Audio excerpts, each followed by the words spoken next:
Welcome back. In the previous lesson, we have studied about what is while loop and the implementation of while loop. We have also seen how while loop works using a program. Today we are discussing about do while loops. And I would request you one thing: if you have not seen the previous lesson of while loop, do check it out. Otherwise, you may find some difficulties on this particular lecture. So what is do while loop and what is the difference with while loop? It is actually, we can say this do while loop is actually a variant of while loop. So you can say it is a subsection of a while loop as well. It's just a variant. So we're just using the while loop and making a different variant and making it a do while loop. So what does it do? So what happens is, the simplest concept is it executes first once before it checks the condition.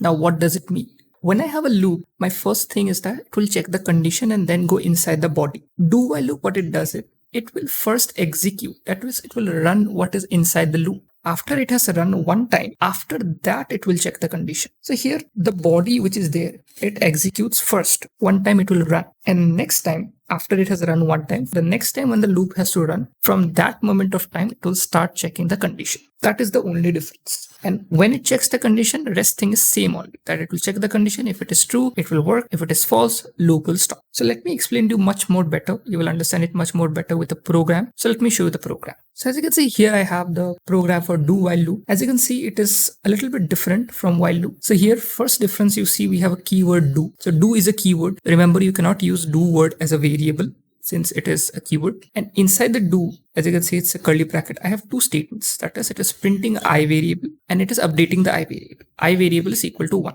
Fine. Now, as the definition states that the do while loop, first it will execute. That means this thing should run first one time. Fine. Then it will check the condition. One more difference you will see, that in this while loop, you see a semicolon. Generally, we don't put that in loops. So this is one more difference. So that you have to remember. Now what this program will do. See, we have only one print statement inside this. Fine. So this you can think of the body and this is the loop. But here, since it's execute first one time, so if I run the code by I was 1, so the 1 will be printed. I have to not check the condition. I don't care what condition is inside here. 1 will be printed because the do will be executed, and then plus 1 will also happen. That means 1 will increase. Now it will become here 2. After it has become 2, now it will check the condition. Is 2 less than or equal to 5? Yes, it is. So that means 2 will also be printed. And 3, then 4, and then 5. 6 will not be printed because then the condition will not be satisfied. And if I run the code, this is what I should get as an output. So let's run the code. If you see over here very closely, same output we are